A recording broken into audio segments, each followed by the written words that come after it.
अल्हम्दुलिल्लाह नहमदुहु व नस्तईनुहु व नस्तगफिरुहु व नु'मिनु बिही व नतवक्कलु अलैहि व नऊज़ु बिल्लाहि मिन शुरूरि अनफुसिना व मिन सय्यिआति अमालिना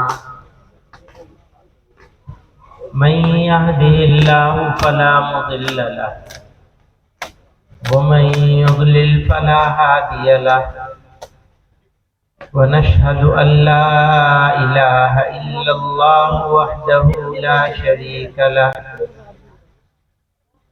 वनशहदु अन्न सय्यदना व मौलाना मुहम्मदन अब्दुहु व रसूलुहु सल्लल्लाहु तआला अलैहि व अला आलिहि व सहबिहि व बारक व सल्लम।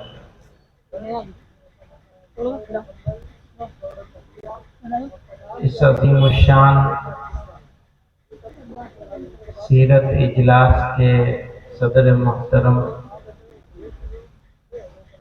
हजरत मुफ्ती अबुल कासिम नोमानी साहब मोहतरम दारुल देवबंद, मुअज़्ज़ज़ उलमाए किराम और हाज़रीन मजलिस,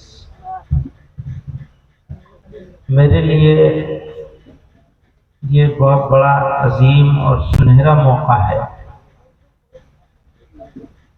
कि इस तारीखी सिलसिले वाली इस मजलिस में शिरकत का मौका मिलता रहता है। अल्लाह ताला का इनाम है कि उसने हमको इंसान बनाया, अशरफुल मखलूक़ात, फिर ठीक ठाक बनाया, कोई कमी नहीं छोड़ी, फिर ईमान अता फरमाया और अपने महबूब सल्लल्लाहु अलैहि वसल्लम का उम्मती बना दिया। नेमतों की तकमील हो गई। अब इन पर जिंदगी गुजरे और इन पर मौत आ जाए, बस हमारा काम हो जाएगा। मौत आने के लिए कोशिश करनी पड़ेगी। जितनी नेमतें मैंने जिक्र करी वो सब अल्लाह के मेहरबानी, इनायत और करम से मिली। हमारी किसी कोशिश का कोई कमाल नहीं।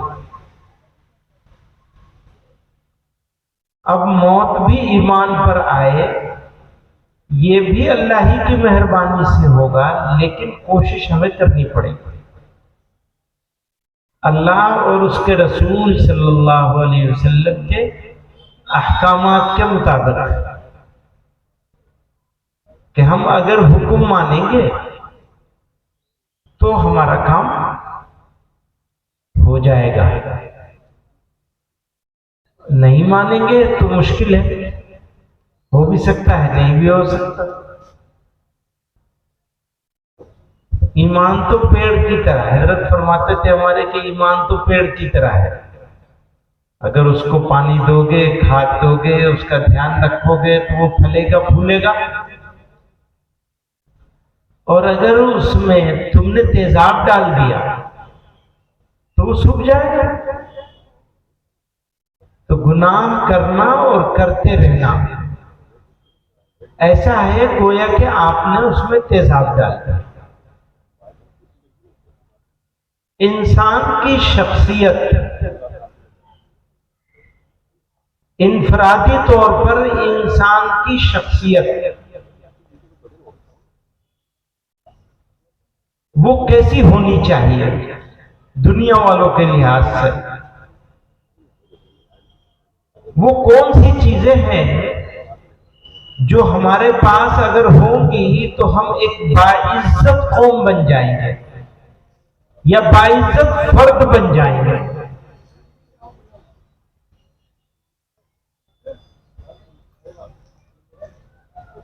वो आदमी जो झूठ बोलता है उसकी इज्जत अपने घर में भी नहीं रहती है। समाज में तो क्या होगी, घर में भी इज्जत नहीं रहती। किसकी? झूठे आदमी के। जो आदमी चोरी करता है और लोगों को मालूम हो जाए कि ये चोर है, तो उसकी इज्जत रहती है? नहीं रहती। जो आदमी लोगों को धोखा देता है उसके साथ भी ऐसे ही होता है।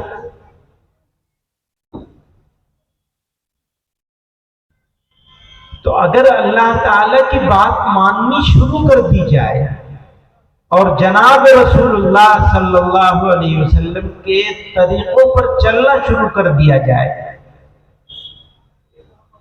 तो बेशुमार इनामात मिलते हैं फर्द को, आदमी को। बेशुमार इनाम मिलते हैं। उन इनामात में दुनिया के इनाम भी हैं। जब उनकी बात मानने लगेगा तो झूठ से बचेगा, सच्चाई पे साबित कदम हो जाएगा, सब्र करने लगेगा, बेसब्रापन छोड़ देगा, मुतमईन हो जाएगा, काम हो जाएगा। लालच खत्म हो जाएगी दिल से, कनाअत की जिंदगी होगी। ये सारी वो चीजें हैं जिनके नतीजे में इंसान को दिल का सुकून हासिल होता है। वो बाजार में मिलता नहीं दिल का सुकून, पैसे से नहीं खरीद सकते आप। लोग ये समझते हैं कि इज्जत मिलती है पैसे होने से। किसी ने पूछा था पैसा क्यों कमाना चाहते हो? कहा ताकि इज्जत मिले। वो समझते हैं कि अच्छा ऊंचा मकान होगा, अच्छी गाड़ी होगी, बढ़िया कार होगी, बड़ी कार होगी तो लोग इज्जत करेंगे।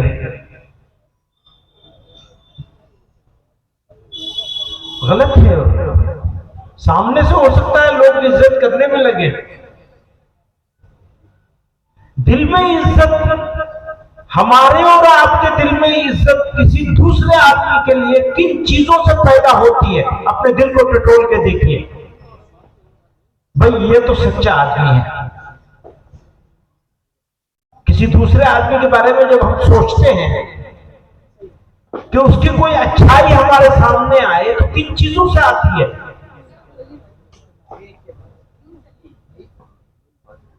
ईमानदारी से, कि ये तो बड़ा ईमानदार आदमी है, ये खुश अखलाक आदमी है। तो मालूम यह हुआ कि जनाब रसूलुल्लाह सल्लल्लाहु अलैहि वसल्लम के तरीकों पर अगर हम अमल करना शुरू करेंगे तो जो इनामात आखिरत में मिलने वाले हैं वो तो मिलेंगे, दुनिया में भी इनाम मिलेगा। ये फर्द की बात है। और मुआशरे की बात यह है कि अगर आपने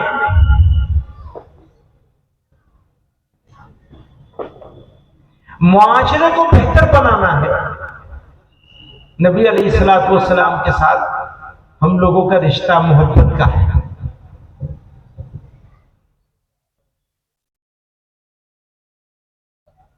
और मोहब्बत जिससे होती है वो होती है। और सारी दुनिया की मोहब्बतें, अकीदतें कुर्बान की जा सकती है। और मुसलमान, ये खूबी है मुसलमान की। शायद ही कोई कौम ऐसी होगी जिसको इस तरह की वालिहाना मोहब्बत हो जैसी मुसलमानों को जनाब रसूलुल्लाह सल्लल्लाहु अलैहि वसल्लम से।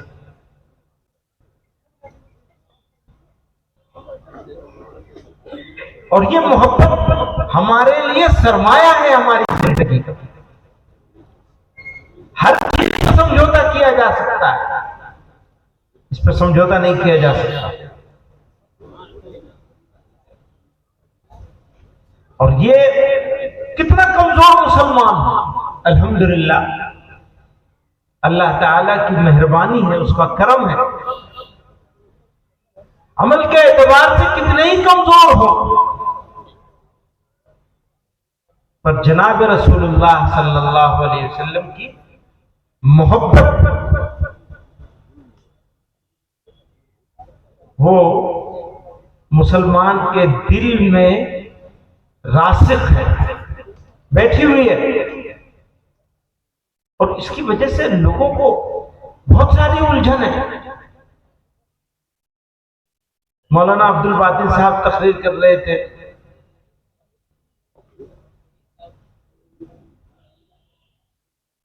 अयोध्या के बारे में कह रहे थे, बाबरी मस्जिद के बारे में कह रहे थे। आप इत्मीनान रखिए, मैं बार बार इस बात को कहता हूं, आपसे भी कह रहा हूं, चाहे उस जमीन पर उन्होंने कब्जा कर लिया हो,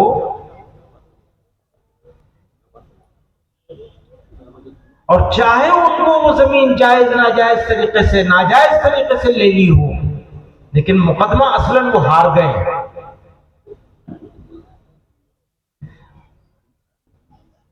कितने सालों से उनका दावा क्या था? मंदिर तोड़कर मस्जिद बनाई, इसलिए हमें ये वापस चाहिए। यही दावा था ना, यही तो दावा था उनका। इस दावे में वो फेल हो गए। उन जजों ने जो फैसला दिया है, जिससे हमको बिल्कुल इत्तेफाक नहीं है, उन जजों ने जो फैसला दिया है वो बिल्कुल वाज़ेह है। उसमें खुद उन्होंने इकरार किया है कि इसका कोई सबूत नहीं मिला कि मंदिर तोड़कर मस्जिद बनाई गई थी, पर यह तो साबित हो गया कि मस्जिद तोड़कर मंदिर बनाया गया है, जबरदस्ती बनाया जा रहा है।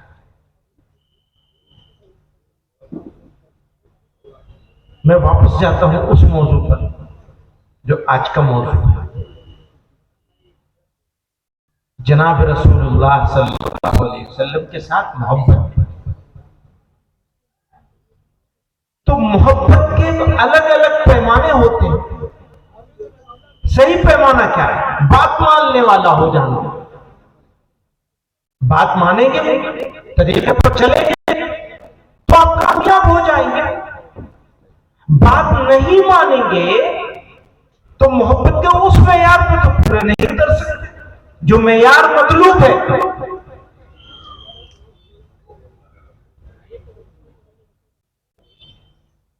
जान दे देना छोटा काम नहीं है, लेकिन उससे ज्यादा बड़ा काम बात मानकर जिंदगी गुजारना है।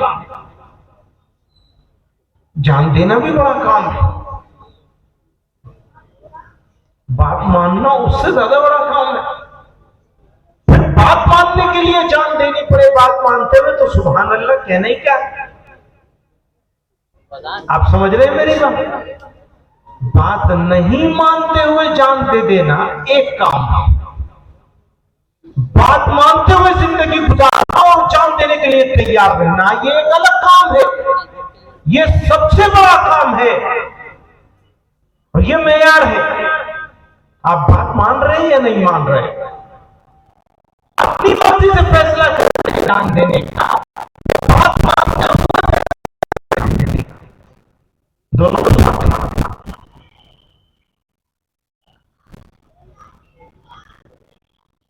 बुजुर्गों और दोस्तों, अगर बात मान रहे हैं तो फिर हमारी इंफरादी जिंदगी और इज्तिमाई जिंदगी वो उस पैमाने पर होनी चाहिए जो एक इस्लामिक सोसाइटी का, एक मिल्लत का जो इज्तिमाई रवैया है, तरीका है, चाहे वो तकरीबात हो हमारी, चाहे हमारे घर का मामला हो और चाहे बिरादरी का मामला हो, चाहे कारोबार का मामला हो, चाहे हमारी फैक्ट्री का मामला हो, यानी सनात का, इंडस्ट्री का मामला हो, खाने पीने का मामला हो, उठने बैठने का मामला हो। एक छोटी सी बात होती है, जल्दी सो जाना, जल्दी उठ जाना। इसका ताल्लुक बिल्कुल सेहत के साथ है, लेकिन पैगंबर अलैहिस्सलातु वस्सलाम का तरीका है। मुसलमानों की सोसाइटी में इसका बिल्कुल उल्टा होता है।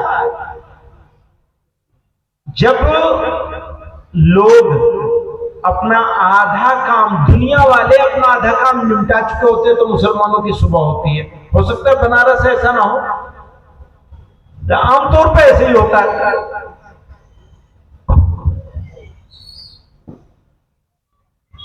देर तक जागना, देर तक सोना। आप यकीन जानिए, आपकी सेहत के लिए इतना सख्त मुज़िर है ये काम, जितना कोई दूसरा काम मुझे नहीं हो सकता।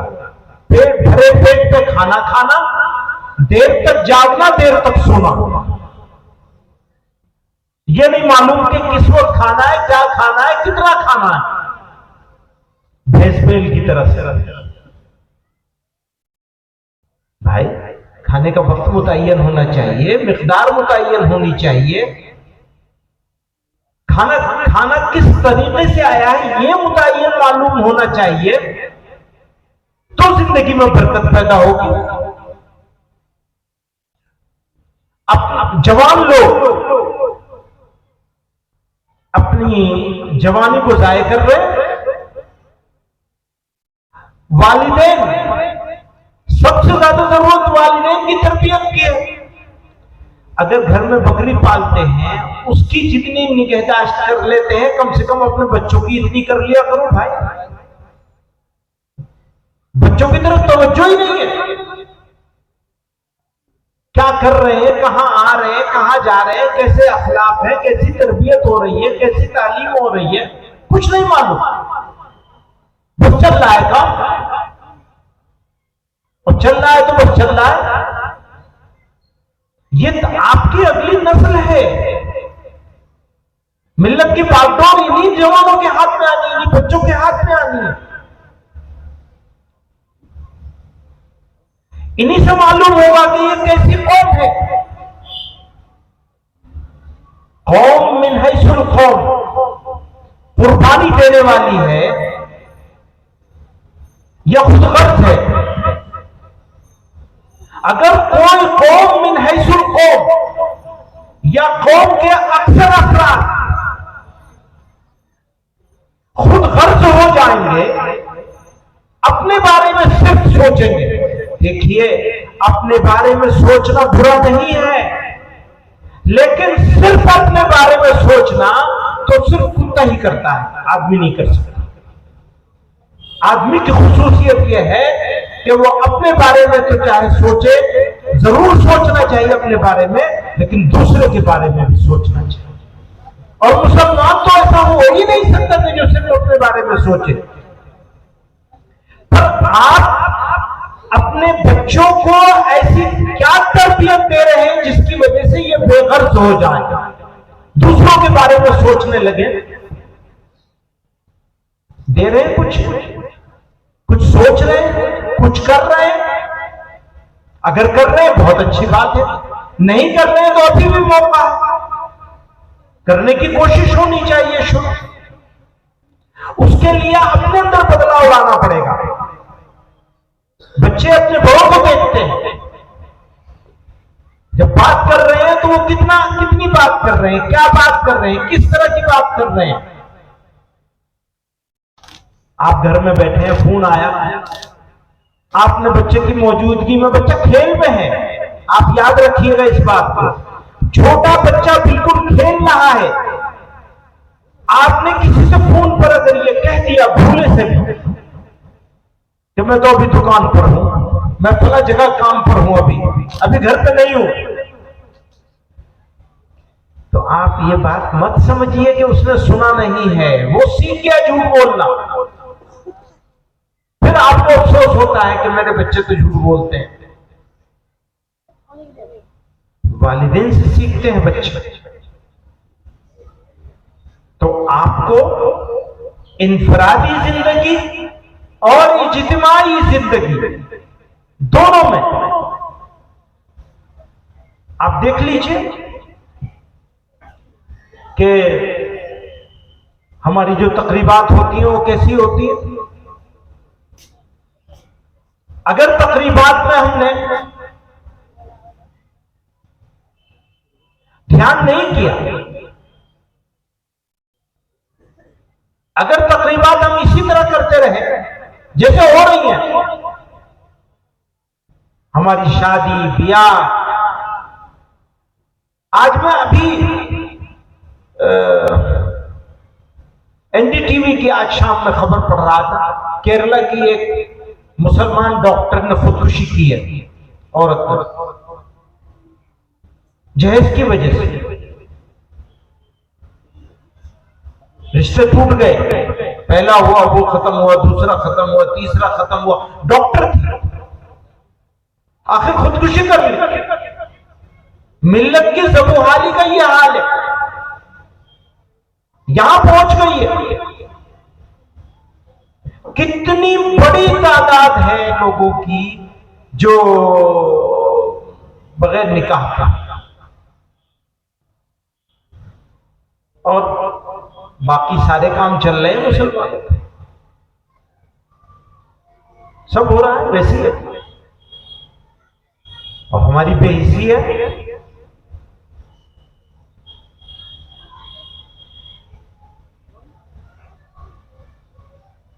तो बुजुर्गों और दोस्तों, इनफरादी जिंदगी में भी और इज्तिमाई जिंदगी में भी बदलाव की जरूरत है। जल्द से जरूरी चीज है, लेकिन फायदा तभी होगा जब ये इरादा हो कि हां कुछ हमें करना है, कुछ करना है। अगर कुछ करेंगे तो कामयाब हो जाएंगे, नहीं करेंगे तो वैसे ही चलता रहेगा जैसे चल रहा है। एक और बात है,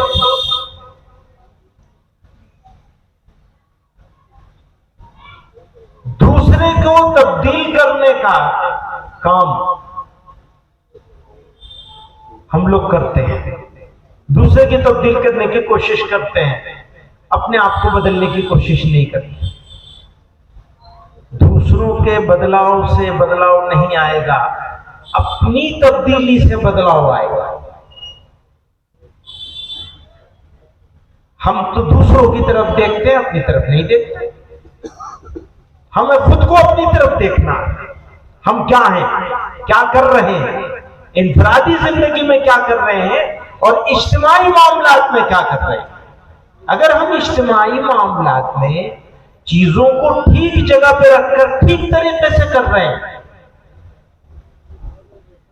या करने की कोशिश कर रहे हैं, यह भी ठीक है कि सारे काम नहीं हो सकते हैं, लेकिन कोशिश तो की जा सकती है।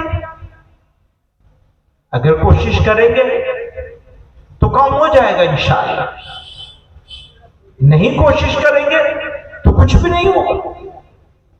वैसे ही जैसे चल रहा वैसे चलता रहेगा।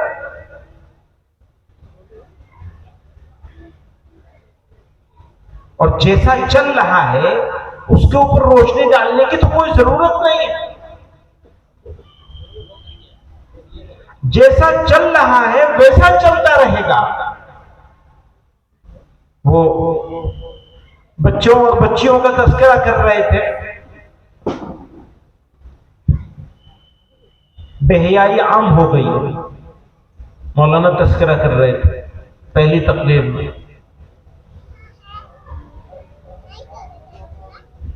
तो लड़का हो या लड़की हो,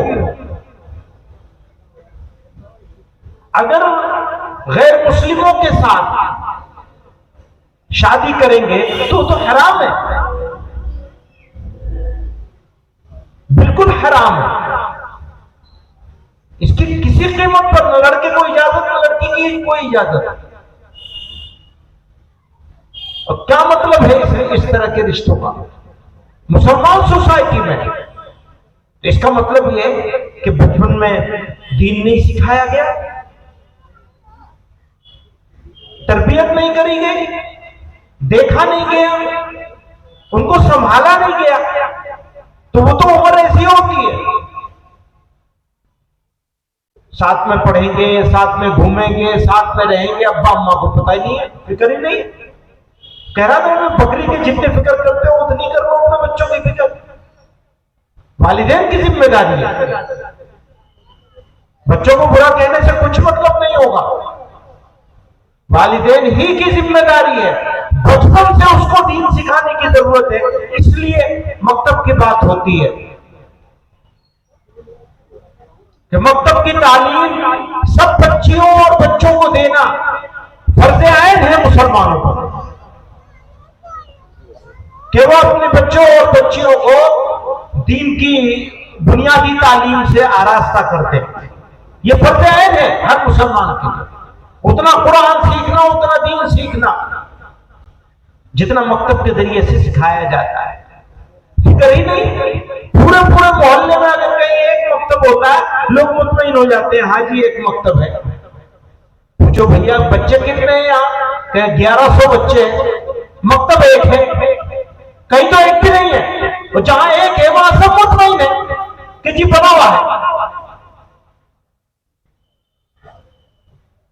जमीयत उलमा के बुनियादी कामों में से मकतब का क़याम है, मकतब की तालीम है। आज भी ये जो हम लोग सीरत पाक सल्लल्लाहु अलैहि वसल्लम के मौजू पर यहां जमा है, जमीयत उलमा बनारस मुबारकबाद की मुस्तहिक है। कितने सालों से, कितने साल हो गए? 31वां इजलास है माशाअल्लाह।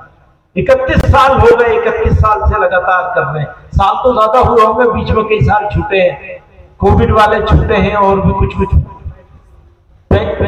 35 साल हो गए। तो यकीनन जमीयत उलमा बनारस मुबारकबाद की मुस्तहिक है कि इतने सालों से इस काम को कर रहे हैं। और अल्हम्दुलिल्लाह इसकी बरकत, इसकी इफादियत यह है कि जमीयत उलमा की अजला की यूनिटों में बनारस की यूनिट मुमताज यूनिट है, इसी सीरत पाक के प्रोग्राम की बरकत से अल्हम्दुलिल्लाह। पर ये जो मकतब का काम है, इसके बगैर आप अपनी नस्लों को नहीं संभाल सकते। आपकी नस्लें आपके हाथ से जा रही हैं। सुनिए, पिछले 1000 साल में जितना बदलाव आया है जमाने में, उससे ज्यादा पिछले 3 सालों में बदलाव आ गया। पहले सुस्त रफ्तारी से जमाना बदलता था, अब तो आप सोते हैं, सो के उठते हैं तो कितने बदलाव आ चुके होते हैं। हर रोज हर लम्हा बदलाव आ रहा है। आर्टिफिशियल इंटेलिजेंस आ गया। आप कहां बैठे हैं, आपकी मसरूफियात क्या है, आपकी पसंद नापसंद क्या है, सब जमा हो रही है। आपको मालूम है कि आप क्या चीज पसंद करते हैं, क्या देखना पसंद करते हैं, क्या खाना पसंद करते हैं, कितने बजे सोते हैं, कितने बजे उठते हैं, हर चीज का पैटर्न आपका जमा हो रहा है। आपकी शख्सियत की पूरी इंफॉर्मेशन एक जगह जमा हो रही है। इतना बदलाव आ गया है, सोचने का अंदाज बदल गया है। और नौजवानों के ऊपर उसका जो इफेक्ट पड़ा है, जो असर हुआ है, वो असर तो बड़ा अजीब है। उसको काउंटर करना, उसको काटना मुश्किल है। आप सोचते हैं कि अपने बच्चों को जी चाहेगा समझा लेंगे, खत्म हो जाएगी बात। नहीं समझा सकते। आपको उसे बचपन से पकड़नी पड़ेगी उसकी उंगली, उसको दोस्त बनाना पड़ेगा। वालिदैन बचपन में तो देखते नहीं, बड़ा हो गया तो सख्ती करने लगते हैं। तो सख्ती का जमाना, सख्ती का मामला गया हाथ से। आप अगर अपनी बेटी को, बेटे को अपना दोस्त बना सकते हैं, मैं बुजुर्गों से कहता हूं, तो आप किसी हद तक कामयाब हो सकते हैं, वरना कामयाबी का कोई चांस नहीं है। जिस तरह का तूफान चला हुआ है, और मैं जवानों से कहता हूं, आपके लिए गोल्डन अपॉर्चुनिटी है, सुनहरा मौका है। जिनको वालिदैन या वालिदैन में से कोई एक मिला कि आप खिदमत करके राजी कर लीजिए उन्हें, अपनी आखिरत बना लीजिए। और अगर आपने ये नहीं किया, सिर्फ आपने तय भी कर दिया अपने वालिदैन या वालिदैन में से किसी एक को, तो आपकी मौत उस वक्त तक नहीं आएगी जब तक आपकी औलाद आपको जूतों से पिटाई नहीं कर लेगी। ये वो गेंद है जिसको जितनी जोर से आप दीवार पे मारेंगे, उससे ज्यादा जोर से ये आपके पास वापस आएगी। बुजुर्गों के साथ, बड़ों के साथ बेअदबी और गुस्ताखी करने वाले, ये शिकायत बहुत आम हो गई हमारे साथ। दीनदार लोग, अच्छे लोग, बच्चों ने अपने वालिदैन की बेअदबी करनी शुरू कर दिया, बड़े डरने लगे हैं। मैं कह रहा था, एक जमाना था, कुछ ही साल पहले एक जमाना था कि बच्चे बड़ों से डरा करते थे। हम एक ऐसी नस्ल है कि हम अपने बड़ों से भी डरते रहे और अब अपने बच्चों से भी डरना पड़ता है। बड़ों से तो डरे ही हैं, बच्चों से भी डर के रहना पड़ता है। पता नहीं क्या बात में अखबार हो जाए। ये वालिदैन का हाल हो गया, मौजूदा जमाने के वालिदैन का यही हाल हो गया। बच्चा 13-14 साल का हुआ तो माँ बाप डरने लगते हैं। बताइए, बचपन से आपने उसको पकड़ा नहीं, अब लड़ाई है घर में, वो सुनता नहीं। तो बच्चों को बचपन से पकड़ना है, उस रास्ते में लेके चलना है, उसकी फिक्र करनी है। मौलाना ने मुझे कहा था, हाफिज उबैदुल्लाह साहब ने, कुछ जमीयत के बारे में कहना। मेरी समझ में नहीं आ रहा मैं जमीयत के बारे में क्या कहूं, और वक्त खत्म हो गया। तो मैं हजरत मुफ्ती साहब दामद बरकातुहू से दरखास्त करूंगा कि वो कुछ फरमा देंगे जमीयत के बारे में। हजरत जब भी पता नहीं जमीयत के बारे में दो बातें समझ में आती हैं इस वक्त, इस कैफियत में, इस जलसे में। एक तो ये कि इनफरादी जिंदगी में, जैसा कि मैं अर्ज कर रहा था, तो इनफरादी जरूरियात होती हैं और मिल्ली जरूरियात, इज्तिमाई और मिल्ली जरूरियात के लिए इज्तिमाई तरीके अमल की जरूरत है। काम आपके पास जमीयत उलमा की शक्ल में एक ऐसी जमात मौजूद है, अल्हम्दुलिल्लाह, बुजुर्गों की बनाई, बाकायदा तौर पर तो इसको 100 साल हो चुके, 100 से ऊपर हो गए, लेकिन काम तो ये जमात उससे पहले से करती चली आ रही है, कई 100 साल से। हजरत शाह वलीउल्लाह साहब रहमतुल्लाह अलैह से हम कम से कम उनसे सिलसिला मिलता है जाकर के, इस अंदाज से काम करने का, इस फिक्र के साथ काम करने का। तो जमीयत उलमा जिस शक्ल में आपके साथ सामने मौजूद है, जरूरत इस बात की है कि जब आप काम करते हैं और जुड़ जाते हैं, तो अगर आपने किसी जमात के साथ जोड़ पैदा किया, उस जमात का कोई भी आदमी कहीं भी कोई काम करेगा, आपका हिस्सा उसमें जरूर होगा। अगर गुजरात में काम चल रहा है, अगर आसाम में काम चल रहा है, अगर बंगाल में काम चल रहा है, जो अल्हम्दुलिल्लाह चल रहा है, तो या आपके यहां कोई काम हो रहा है, इस वक्त यहां काम हो रहा है, अल्हम्दुलिल्लाह बैठे हैं हम लोग, कल तक चलेगा। तो ये समझना कि सिर्फ यही वालों को हिस्सा मिलेगा, ये नहीं है। जहां जहां ये जमात मौजूद है, सब लोगों को हिस्सा मिलेगा, और दीन है ये। हम इसको दीन समझकर ही कर रहे हैं, और अगर ये कोई जरूरत नहीं। तो हमें अपनी नियतों को भी ठीक करने की जरूरत है। नियत ठीक है तो ये दीन है, दीन का काम है। नियत गलत है तो कितना बड़ा दीन का काम हो बेकार है। मैं अपने सब साथियों से अर्ज करता हूं, नियत सही हो तो इंशाअल्लाह ये दीन का काम है और बड़ा दीन का काम है। क्योंकि दीन के बहुत सारे शोबों को इसमें घेरा गया है। बच्चों की मजहबी तालीम को लिया गया है, जवानों के लिए लिया गया है, बुजुर्गों के लिए काम किया जाता है, जुल्म के खिलाफ आवाज उठाई जाती है, मजलूम का साथ दिया जाता है। ये और भी बहुत सारे काम हैं। तो अल्लाह ताला कामों में बरकत अता फरमाए, हम लोगों की नियतों की इस्लाह फरमाए और इखलास के साथ काम करने की तौफीक अता फरमाए। आप लोगों को जमीयतुल उलमा के साथ जुड़ने का तो दूसरे के लिए कुछ नहीं है, अपने लिए, हमें और आपको अपने लिए इज्तिमाइयत के साथ कोशिश करनी है।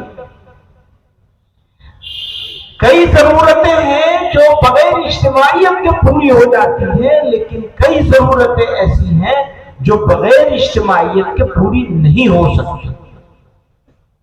अगर आप अक्सरियत वाले मुल्क में हैं जहां खुद आपकी अक्सरियत है, तब भी आपको जमात की जरूरत है, जमईयत की जरूरत है।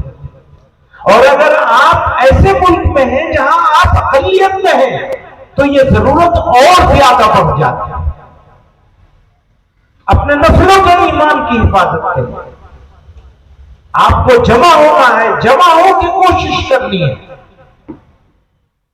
अपनी दरगाहों की हिफाजत के लिए, कब्रिस्तानों की हिफाजत के लिए, मसाजिद माबिद की हिफाजत के लिए और अपने मुआशरे की हिफाजत के लिए। अब वो शादियां गैर मुस्लिमों के तरीके से होने लगी हैं। मैं तो समझ रहा था कि ढोल बज रहा है तो किसी चीज का बज रहा होगा, पहुंचे तो देखा शादी हो रही थी, अपनी शादी है। अच्छा चलिए फिर गनीमत, एक तो खुशखबरी मिल गई। तो बहरहाल लेकिन हमारे यहाँ भी तो ऐसे ही हो रहा है, 19-20 के फर्क के साथ। जहां ढोलक नहीं होती वहां दूसरे बहुत सारी चीजें होती। तो अल्लाह ताला सही तरह से काम करने की तौफीक अता फरमाए और इस सीरत के प्रोग्राम को भी आम कर दे। गांव-गांव, मोहल्ले-मोहल्ले बड़े प्रोग्रामों के साथ छोटे प्रोग्राम भी होने लगे मकामी जमीयतों के, ताकि लोगों की जिंदगी में सीरत पाक सल्लल्लाहु अलैहि वसल्लम के मुताबिक अमल करने का जज्बा पैदा हो जाए लोगों के अंदर। व आखिर दावाना अल्हम्दुलिल्लाहि रब्बिल आलमीन।